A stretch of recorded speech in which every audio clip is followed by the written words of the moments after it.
पार्थ पवार हे जरी मावळमधून निवडणूक लढवत असले तरी त्यांचं मतदान हे बारामतीमध्ये आहे आणि बारामतीतल्या मतदान केंद्रावरती ते आता आपल्या कार्यकर्त्यांसोबत दाखल झालेत आणि तिथे ते आपला मतदानाचा हक्क बजावतील। याआधीच सकाळी 7 वाजता अजित पवार आणि कुटुंबियांनी मतदान केले आणि आता मतदान केंद्राबाहेर रांग लावण्यात आली आहे आणि रांगेमध्ये उभं राहून पार्थ पवार देखील मतदानाचा हक्क बजावतील। आपलं मतदान कार्ड आणि स्लिप घेऊन पार्थ पवार सुद्धा सर्वसामान्य मतदारांप्रमाणे मतदान केंद्रावरती आलेत आणि रांगेत उभं राहून ते आता मतदानाचा हक्क बजावतायत। मतदान केंद्रामध्ये आत गेलेत आणि तिथे आपले प्रतिनिधी विलास आठवले आहेतच। विलास, पार्थ पवार आता आलेत, म्हणजे सकाळी अजित पवार येऊन गेले, आता पार्थ, काय एकूणच त्यांच्यासोबत सगळा जमाव आहे?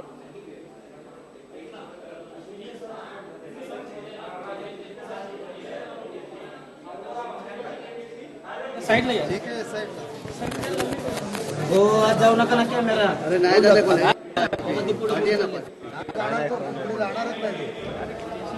बारामतीतल्या काटेवाडी इथे पवार कुटुंबियांचं मतदान आणि काहींचं बारामतीत तर काहींचं काटेवाडीमध्ये आणि काटेवाडीतल्या मतदान केंद्रावरती पार्थ पवार हे मतदान करण्यासाठी आलेत आणि याच मतदान केंद्रावरती सकाळी अजित पवार आणि त्यांच्या पत्नीनं सुद्धा मतदान केलंय आणि आता पार्थ पवार आपला मतदानाचा हक्क बजावणार आहेत। ते जरी मावळमधून निवडणूक लढवत असले तरी त्यांचा मतदानाचा हक्क बजावण्यासाठी काटेवाडीतल्या मतदान केंद्रामध्ये राष्ट्रवादीचे मावळमधले उमेदवार पार्थ पवार आहेत। पार्थ पवार बारामतीमध्ये त्यांनी आपला मतदानाचा हक्क बजावला आणि ते आता मतदान केंद्रातून बाहेर पडलेत। जरी ते मावळमधले राष्ट्रवादीचे उमेदवार असले तरी त्यांचा मतदानाचा हक्क हा त्यांनी बारामतीतल्या काटेवाडीमध्ये बजावलाय।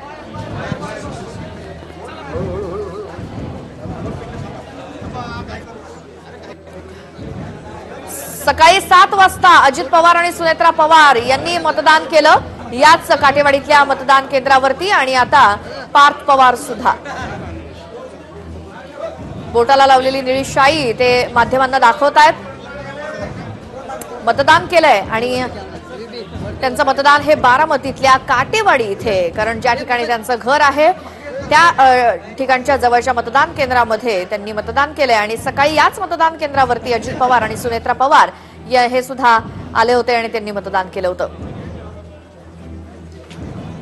आणि आता मतदान केंद्रापासून 100 मीटर अंतर दूर गेल्यानंतर कदाचित पार्थ पवार सुद्धा प्रतिक्रिया देतील आणि त्यासाठी त्यांच्या सोबत खूप मोठा जमाव आणि सेल्फी घेण्यासाठी इथे सुद्धा त्यांचे कार्यकर्ते आणि आता बारामतीमध्ये विलास आठवले सुद्धा आपल्या सोबत आहेतच। विलास, पार्थ पवारांनी मतदान केलेलं आहे, काय एकूणच माहोल तिकडचा? बिलकुल श्वेता, पार्थ पवार यांनी मतदान केलेलं आहे आणि मतदानाचा जो हक्क आहे सर्वसामान्य नागरिकांनी बजावलेला आहे। त्याचबरोबर आव्हानही केलं आहे की मतदान सर्वांनी केलं पाहिजे आणि पवार कुटुंबियांची एक परंपरा राहिली आहे की सर्व कुटुंबीय हे वेळेवर मतदान करतात। 7 वाजता म्हणजे 7:15 वाजता अजितदादा पवार जे आहेत ते मतदान करतात आणि आता 10 वाजता 11 वाजता जे आहे पार्थ पवार यांनी मतदान केलं आहे आणि तरुणांचा जो घोळका आहे तो पार्थ यांच्यासोबत सेल्फी काढण्यासाठी आपण पाहतोय। खूप महत्वाची निवडणूक असणार आहे आणि आता ते स्वतः ज्या मतदारसंघात उभे आहेत त्या मतदारसंघाच्या निवडणुकीतही त्यांना लक्ष घालावं लागणार आहे। त्याचबरोबर बारामतीमध्ये त्यांना लक्ष द्यावं लागलं होतं, त्यामुळे रोहित पवार असेल, पार्थ पवार असेल किंवा राजेंद्र पवार, रोहित पवारांचे जे वडील आहेत ते सुद्धा, सून, मुलगी, नातू हे सर्वजण या निवडणुकीत सक्रिय झाले होते आणि ही खूप अटीतटीची निवडणूक होती यावेळेला, कारण जेवढ्या जास्त जागा येतील तेवढा शरद पवार यांच्यासाठी ते फायदेशीर असेल। 10चा आकडा जर पूर्ण केला तर राष्ट्रीय पातळीवर शरद पवार यांना एक वेगळं वजन मिळू शकतं, त्यामुळे प्रत्येक जागा ही महत्वाची आहे आणि त्यामुळेच पार्थ पवार यांचं नाव जे आहे ते मावळ लोकसभा मतदारसंघासाठी निवडण्यात आलं होतं। शेकाप जे आहे तिथे त्यांना मदत करत आहे आणि ही निवडणूक त्यांना खूप महत्वाची आहे। श्वेता, आणि आता बारामतीतल्या काटेवाडीमध्ये पार्थ पवार यांनी मतदानाचा हक्क बजावलेला आहे। तिथे कांचनकुल विरुद्ध सुप्रिया सुळे अशी ही बिग फाईट आहे। ते मावळमधले उमेदवार आणि त्यांनी मतदान केलंय काटेवाडीमध्ये।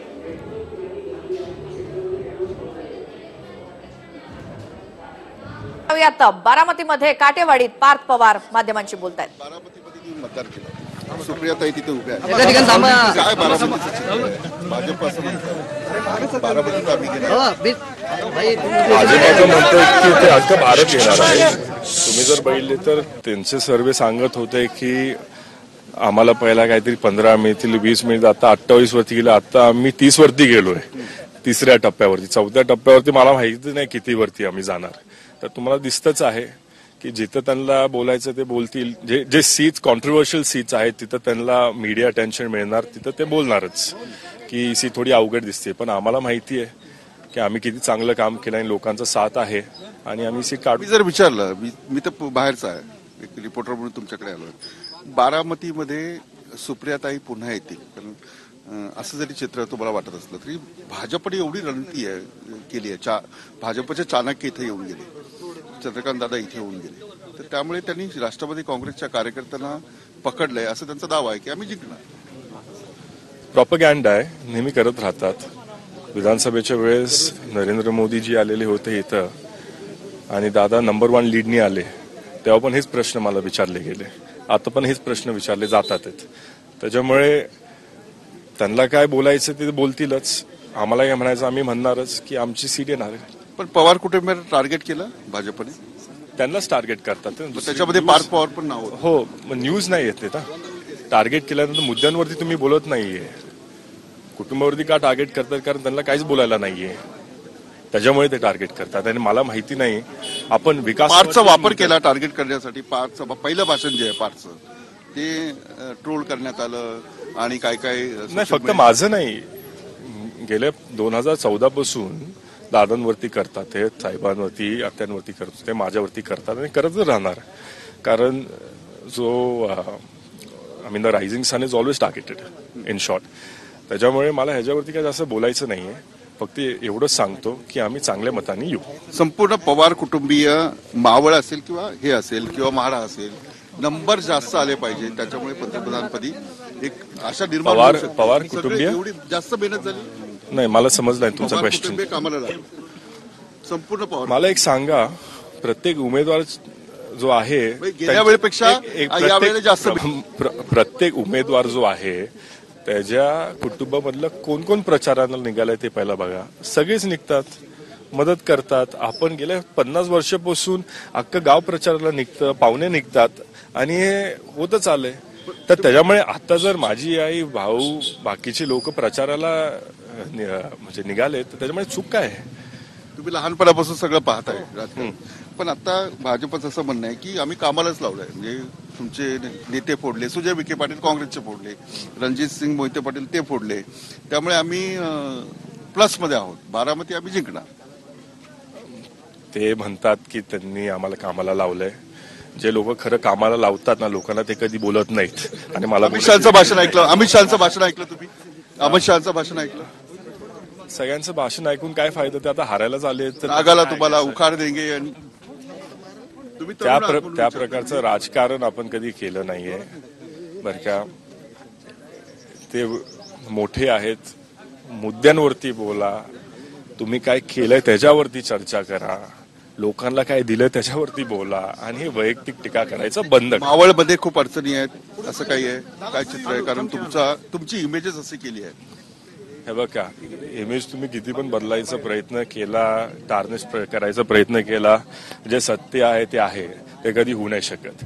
त्याच्यामुळे at the end of the truth always प्रिव्हेल्स.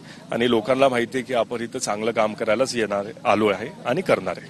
बिलकुल. पार्थ पवार यांचा आत्मविश्वास जो आहे, आम्ही काम करायला आलो आहे आणि आम्हीच येणार अशा प्रकारचा त्यांचा दावा आहे. आणि बारामती असेल किंवा मावळ असेल, कारण पवार कुटुंबियाची उमेदवारी इथून आहे, त्यामुळे या दोन्ही जागा ज्या आहेत ते राष्ट्रवादी काँग्रेससाठी जिंकून आणणं खूप गरजेचं आहे. कॅमेरामन अमित सह विलास आठवले, TV9 बारामती. हा व्हिडिओ तुम्हाला आवडला असेल तर असे आणखी व्हिडिओ पाहण्यासाठी TV9चं YouTube चॅनल सबस्क्राईब करा, बेल बटण दाबा. ताज्या घडामोडींसाठी लॉग ऑन करा TV9marathi.com.